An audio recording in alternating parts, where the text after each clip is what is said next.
yada, yada, yada. I wanted to talk to you guys a little bit today about my father, my dad.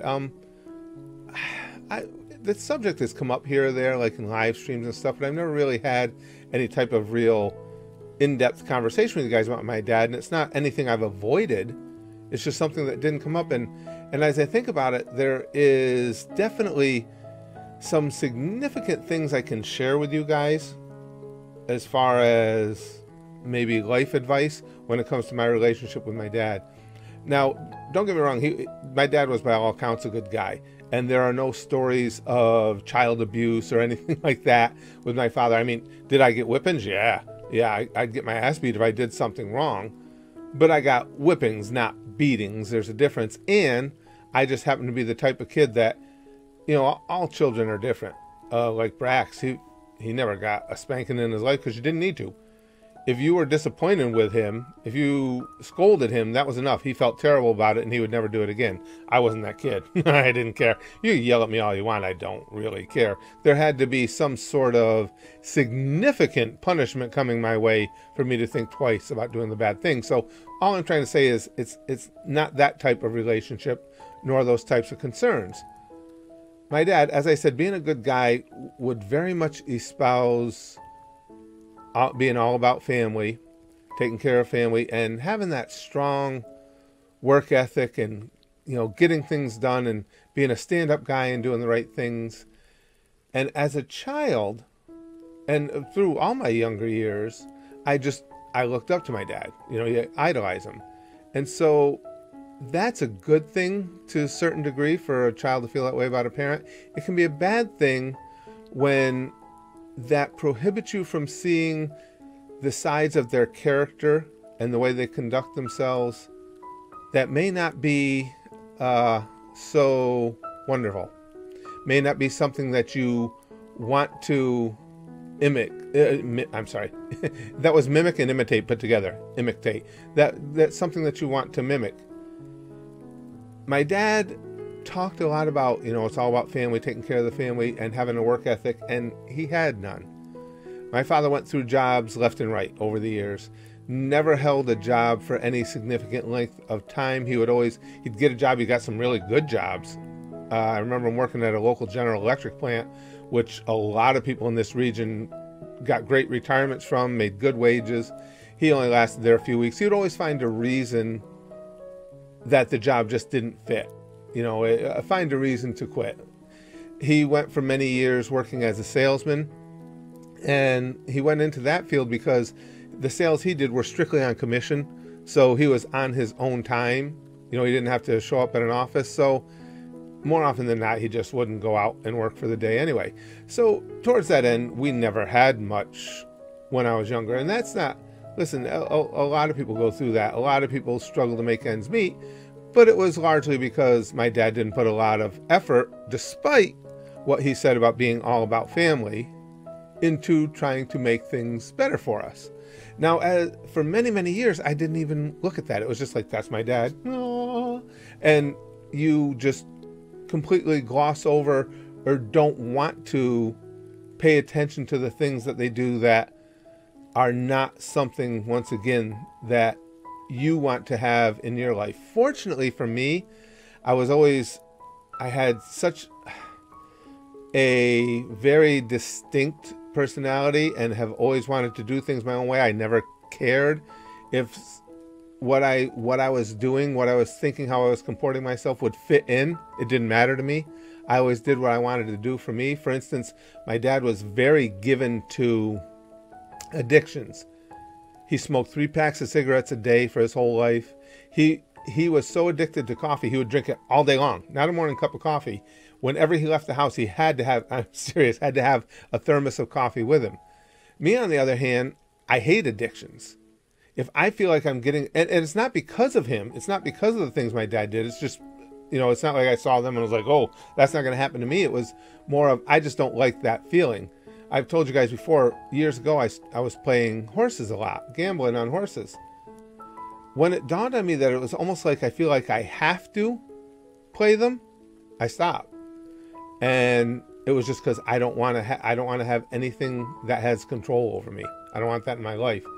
And so to this day, I'll play a horse race here or there, but I just never really went back to it. But the important thing is, and the message I'm trying to get to you guys here is, when you have a lot of admiration for someone, whether it's a parent, whether it's a friend, whether it's a dopey YouTuber, always be willing to look at them from an honest perspective. And that's not to say that everybody has things about them that are unbecoming. That's not true. What I'm saying is, make sure that you don't fall into the fact of that you're so enamored with somebody that you might tend to follow in the paths they lead that are not necessarily going to benefit you. For me, a lot of it hit home when my dad passed in 2003. He did nothing. He had nothing in his life to prepare my mom for him being gone. He was also my father could never get away from the old farm boy type of attitude, whereas the man was the dominant in the family. And now my mom, who did have a great work ethic, he would never allow her to go to work for many, many years because the man brings home the bacon. Well, the man doesn't bring home the bacon when he's not willing to go out and hold a job. So again, I'm not making this video to shit on my own father. I make it because I want you to know that I missed those things for many, many years. And it's just by nature of the fact that I've always been a very do it my own way type of person. I don't care what anybody else thinks of me. I don't care what anyone else does. I think that's the only thing that kept me from falling into the trap of that whole, who wants to go to work every day? I retired from a job I had for 25 years, got a nice retirement from it and everything, because a lot of days you force yourself to go to work. Again, that's why they call it work and not play.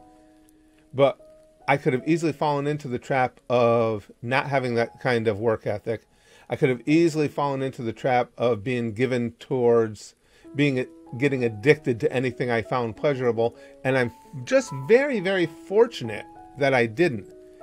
And I want to share this with you guys so that you guys can know, even when you look up to, it's great to look up to people. Everybody needs mentors. Everybody can use somebody who sets a standard for them in one way or another, but always look at them in a complete sense. Even for those of you, again, just because I'm here on YouTube and we have a lot of younger people that are members of our community here, and a lot of you say, that you look up to me, and I appreciate that, and I take that very seriously. I take it to heart. But even with me, make sure you look at every element, because I expose everything to you guys. You may, just because you like me, just because you might have an admiration for the way I do certain things, or you think I'm funny, hopefully, doesn't mean that you shouldn't look at everything and don't allow yourself to fall into, hey, I'm going to be like Curtis, when maybe there's something about Curtis that just really won't benefit you that much. So that's all I'm trying to say. My dad, it took me forever to figure that out. And again, it was strictly, and I know this in hindsight, just luck of the draw that I have such kind of an independent demeanor about my personality that I didn't fall into some of the traps that I grew up watching. Because I've seen it happen to so many people in my own family and friends where they did exactly that. Whether it's, my father was never a drinker, but I've seen it a lot of times where drinking just becomes a thing passed down from generation to generation, which having a few drinks is fine, but I've seen it passed down generation to generation where the alcohol has become a problem. So no matter who you look up to, no matter who your role models are, it's okay to pick and choose which parts of that role model that you really want to emulate. Okay? Always be aware, no matter how close someone is to you, to not allow someone to have a negative effect on who you are and who you become, because every single one of us has downsides to our personalities. Every single one of us has a vice here or there. because you have an affection for someone and you look up to someone, doesn't mean that someone can't have a thing or two that you're just like, yeah, I really like you, dude, and you're a lot of fun, but I don't want to do that thing there. Always be aware of that. It's really important to know. It actually makes me a little uneasy when I think back on how my life could have turned out differently, because I was well into my 20s before I started realizing all these things that my dad did that didn't live up to what he purported. And that could have really put me down a tough path, and I don't want that to happen to any of you guys. So for whatever this is worth, whatever this story is worth of my father, again, I don't mean to take a dump on him, but listen, it's just honesty is honesty. He was not a hard worker. He did not have a strong work ethic, even though he espoused it all the time. And to me, if you're going to talk about family is most important, well, he didn't do the things really that back that up. I can remember times when we would be short on food. You know, we would have our meals, but sometimes the pickings got pretty slim, and my dad would pride himself on the fact of making sure that the kids had something to eat before he would even eat, and he was a big man. But at the time, I remember thinking, and this is a perfect example of what I'm talking about, at the time I remember thinking that was something very admirable that he had done, and that he was really taking care of us. But when you look at it from an honest perspective, if you go to work every day, you wouldn't have to worry about being out of food to begin with. That's what I'm trying to tell you. No matter who you look up to, and you should look up to people, and you should have mentors, I'm not trying to dissuade you from that. Just make sure you look at all of the person and just follow the paths that will suit you the best.